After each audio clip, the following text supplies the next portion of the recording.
Hi, welcome.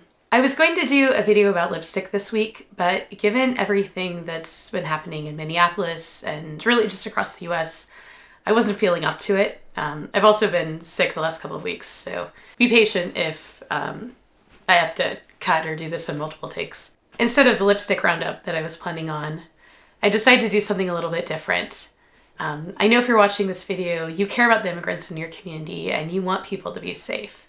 It's been a really tough thing to see from elsewhere in the US, and my heart goes out to everybody who's in Minnesota right now. Even if you haven't been super active on these topics before, I know a lot of people are looking into local ICE Watch efforts and joining protests that maybe are outside their facilities. And so what I thought I would do today is kind of talk about this intersection of things around winter skincare. We see people in Minneapolis getting out there to protest in -30 degrees, which is just incredible. In Portland, it's been 40 and I'm like, oh, too much. So cold weather is hard on our skin, and I have eczema, which added some extra challenges. I also have seen a lot of stuff about the kinds of chemical munitions is the general category of, like tear gas and pepper spray that are being used against people who are protesting or trying to protect their neighbors or even just out walking their dog and just happen to be in the wrong place at the wrong time. Unfortunately, I have some personal experience with what those chemicals can do, and folks with eczema are also more likely to have asthma and sinusitis, which just adds to the things that you need to do to take care of yourself. So I'm going to start by talking about some of the winter skincare and eczema care that I'm doing, and then I'm going to talk about those chemicals and how to keep yourself safe from them, the kinds of protective steps you can take, what to do afterward if you're exposed, and then I'll wrap up by talking a little bit about skincare flares and self-care in general. On the eczema front, the last, I don't know how many years, like 3-4 years, I've been having exceptionally dry skin on my hands that becomes like dry and scaly and then starts to bleed. So I'll get these eczema flares like on the back of my hand and then the wrists also. And I've been trying some new, to me, moisturizers to help with that. These are both from Aveeno. They're really well known for their soothing skincare and their use of oatmeal. Colloidal oatmeal just means that it's been ground up. So you could put it through a food processor and you would have your own colloidal, like you don't have to go buy that as an ingredient. But it's great to have things that are formulated with it combined. This one is the Aveeno Daily Moisturizing, I almost got through this, Aveeno Eczema Therapy Daily Moisturizing Cream. I've been putting this on the backs of my hands really anytime I wash them, which I forgot to do when I was getting ready to do the video, so I'm going to quick put some on. Gives me a chance to show you what it looks like. So, and I try to only use a little bit, I don't like my hands feeling greasy, but you can see it's just kind of white. And it blends in like pretty well. I have put a little bit too much on at times, and so I think a little bit goes a long way with this. It's fragrance free. It has kind of I think I can smell the oats and some other stuff. It's a little odd. Not bad, but just something to know, like if you don't buy fragrance free stuff a lot, sometimes the smell of the products can be just strange, but that's totally fine. And then the other one that I've been using is the Aveeno Skin Relief Healing Ointment. And this one is a little bit more like Aquaphor, but with, some extra stuff added. So it also has the colloidal oatmeal, and the main active ingredient listed is glycerin. And glycerin is just a nice solid humectant, which means that it helps moisturize. I will show you a little bit of that too. And you can see it's just a little bit more translucent. Hopefully you can see the lighting's a little weird because I'm just tired. I didn't feel like setting up proper lighting. So the place where I get kind of the worst eczema tends to be on my wrists here. Places where your skin like flexes and bends are often kind of susceptible. So, or sometimes like my knuckles a little bit. So I just put a little bit on there and rub it in and, reapply during the day if I need to. I put a little bit extra on at night. And both of those together have really made it just an enormous difference. I felt like the last couple of winters, I put lotion on and I would just like keep things from getting worse, but to have skin that's like actually, I mean, I know my hands are still kind of red and everything, but I promise you this is like wildly better than it's been. So if you're dealing with this kind of like winter, severe winter dry skin or eczema or something like that, and you're looking for a lotion to try, both of these Aveeno products have been great, and I'm absolutely going to keep using them. My face routine is mostly the same as it's been since I wasn't really having the energy to put makeup on today. You can kind of see all of the stuff that's going on. With rosacea, I get flushed really easily, so every time I stop and cough, I'm editing that out, but you can see I get redder. So this time of year, my goal is really just to keep flares from getting worse, keep the bumps and things from drying out and getting crusty, and stay as moisturized as I can under the circumstances. The kind of core products for me have continued to be these Tower 28 SOS products. I have the spray, the hypochlorous acid spray, and in the morning, usually I don't wash my face, I just rinse, and I'll spray some of this, give it a minute to dry down before going and doing whatever other stuff that I want. My default facial moisturizer, especially for a day, has been the Tower 28 one.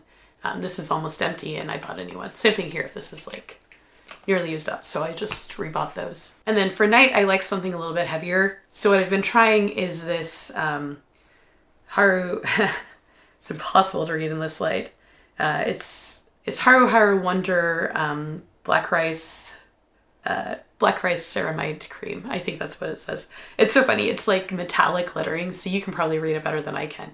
But like with the reflection, I'm like, what? This is a Korean product. I got it on Yes Style. So far, I'm happy with it, but I've only had it for a couple of weeks, so I'll have to report back, in a month or two and let you know. But yeah, I find that it's about the level of moisturization that I want at night for something that's going to stay put, leave my skin feeling really soft in the morning. Tentatively, I would recommend it, but you can wait for a further review. The other thing that I've been doing that's really been making a difference for like just overall dryness for my body in the eczema prone areas is that I've been taking like a bath with Epsom salts, and this is just like the standard Kroger store brand. So I'll just get the fragrance-free version of it, and I use like at least a cup at a time in the bath. But I did it just sort of as like a relaxation thing a couple months ago, like I hadn't touched these in a while. And when I got out of the bath, I was like, my skin is so soft and I haven't even put lotion on. Like, I don't know if it's just something to do with like my skin in general, or if this is going to work for other people. But certainly if you have eczema and you feel like you're just like, moisturizing your body, your legs and ankles and stuff a lot, yeah, try some Epsom salts and see if maybe that'll help. Especially when my skin is dry like this, I don't like to use a lot of like exfoliants or, active ingredients and stuff like that. So finding something like that really does leave my skin feeling as though I had done all that exfoliation. Because, my legs will get dry and I'm too pale to be ashy, but, that kind of dusty sort of thing. So I've been really happy with how the Epsom salts are working. And I know, when you have eczema, you'll get told like, don't use hot water, don't use hot baths, whatever damage or irritation that hot baths might be causing. For me, the Epsom salts have been like totally mitigating that. So, which is great because I love to take baths and just soak and, listen to something and chill out. Like, that is, that's a big part of my sort of self-care, mental health right now, and, great for this time of year. So that's the core of my skincare updates. Now I'm going to pivot and talk a little bit about the chemical munitions side of it. What I'll preface that with saying, though, is, if you do have eczema, you have a disrupted skin barrier, right? So all of the things that you can do to take care of that will also, help you if you are encountering things that can be irritating, cause your skin to be reactive, sensitizing, whatever, right? And like I said at the start, if you have eczema, you're also more likely to have asthma, which I do. Part of why I'm still fighting off this cold 2 weeks in. And then sinusitis, so the sinus inflammation, allergic reaction kind of stuff. So all of those things can really be impacted by the way that tear gas and pepper spray work. There's a good article in the Minnesota Star Tribune that gets into some details of these chemicals, how to identify them, and safety and health information. So I'm going to link to that in a pinned comment. Pepper spray, you've probably encountered this at some point. It's used for self-defense and bear sprays and whatever. You'll see it listed as OC, which is like Olustrum capsicum or something like that. So it uses capsicum, like from peppers. And they have like canisters, like smoke canisters and OC canisters and tear gas canisters and stuff like that. That'll get set off to, in theory, clear people from an area. They are sort of advertised as crowd control devices. I question the usefulness of this, and the thing about using them is that they affect the entire area, right? Like, my first experience with tear gas wasn't because I was at a protest, it was because there was a protest in my neighborhood, and the police were just kind of tear gassing everything along the route that the protesters took. We've had people in Portland have serious problems with it in their homes when they have had protests outside, like a police station or something like that. The police are using tons of tear gas that gets into their homes. So whatever your plans in the near future are, I think it's something where it's really good to know, like how it works and how it can affect you, what to do about it. The first thing is just to protect yourself from exposure, right? If you can not breathe it in, not get it in your eyes, not get it on your skin, that is so much better than having to flush it out of your eyes and, scrub yourself. And you're going to feel like a complete dork the first time you put these on, but a pair of safety goggles like this, look, but that will keep tear gas from getting in your eyes. If it does, you need to flush them with clean water, nothing else. I know you've seen stuff online about like milk of magnesia, whatever. No, don't do any of that. Just plain water. You will need to flush them. So like pour water, directly onto your eyes. I can tell you from experience, it's not a comfortable thing to do. The goggles are, yes, dorky, but so much better. But before you can do anything else to like clean yourself, you will have to get your eyes clear. The other thing, so you're going to cover your skin, you're going to cover your eyes, and wear an appropriate mask or respirator. An N95 mask like this is really great for wildfire smoke, viruses, but they won't be as effective against tear gas. For that, what you actually need is a P100 type respirator. This one is, it's not single use in the sense of like, if it's not getting sprayed with anything, you can put it aside, let it air out, put it back on again. That's totally fine. There are also, you'll probably see pictures of people wearing like respirators, like somebody doing like home remodeling might wear, right, with the big canisters. And those also have a P99 or P100 type canister that will work similarly. All this stuff you get at the hardware store. You can just go and ask them for the things that you would need to use if you were doing a lot of paint stripping or anyhow, these are like really common things that people are using when they're doing like renovations, furniture, remodeling, whatever. And so you can just go in and check like the same section where you might even find drop cloths and find this kind of stuff. So you're going to, stay covered up if you know, right? If you know that you could be exposed to these things. You are at a protest, you see them throw one of those like smoke canisters. It's probably a good time to put your mask and your goggles on. But you might be out, say, like I just saw somebody talking about in Minneapolis walking your dog, right? And run into this stuff, or in your neighborhood and have to deal with it. So that's where it's important to remember, just, flush with clean water, get your, everything out of your eyes. You can use whatever kind of gentle cleanser on the rest of your skin. Baby shampoo is really good if you need to wash like around your eye area. the like no tears kind of shampoo. Once you've gotten everything off, then we just go back to all of those supportive skin things, right? Of like things that care for your skin barrier. One of the other things that I'll tell you from experience is that the chemicals that they use in these munitions can be really sensitizing. And so if you have like a little bit of an allergy, food allergy, whatever, it can be more likely to trigger it. If you're like a little bit sensitive to fragrance, I would really make sure that you have some fragrance-free products available, and stay away from like active ingredients, anything that, has the, like if you think of stuff that when you're really stressed out tends to make your skin flare up a little bit, those are the things that you're going to want to set aside. The last part of that then is to talk about flares. Sometimes we do the best that we can. We try to look after our skin, and it doesn't work. Or one time I gave myself like a week-long rosacea flare because I grabbed a washcloth and without thinking it just started like washing my face. It took days and days and days for my skin to calm down again.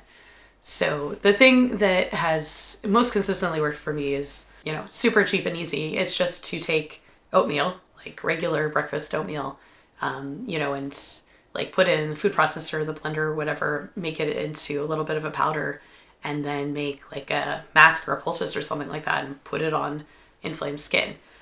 These Aveeno products, they include that oatmeal. They're definitely going to help in the same way. But, sometimes you're in a pinch or just want something that you can DIY. And so regular old oatmeal really works. And you can also throw like oatmeal in your bath. It's a little messy, but if your skin is really inflamed, it can be worth it. The thing with self-care is that it often sounds really indulgent, but its origin as a concept that people talk about actually comes from activist communities and people who are marginalized communities thinking about like what are the things that you have to do so you can get out there and do the important things, right? So we can put that in a context of not just like, all right, I'm going to do my nice moisturizer, I'm going to take a bath, and I'm going to relax, but also the community care, right? Like maybe you get together with a friend and try that DIY oatmeal mask together.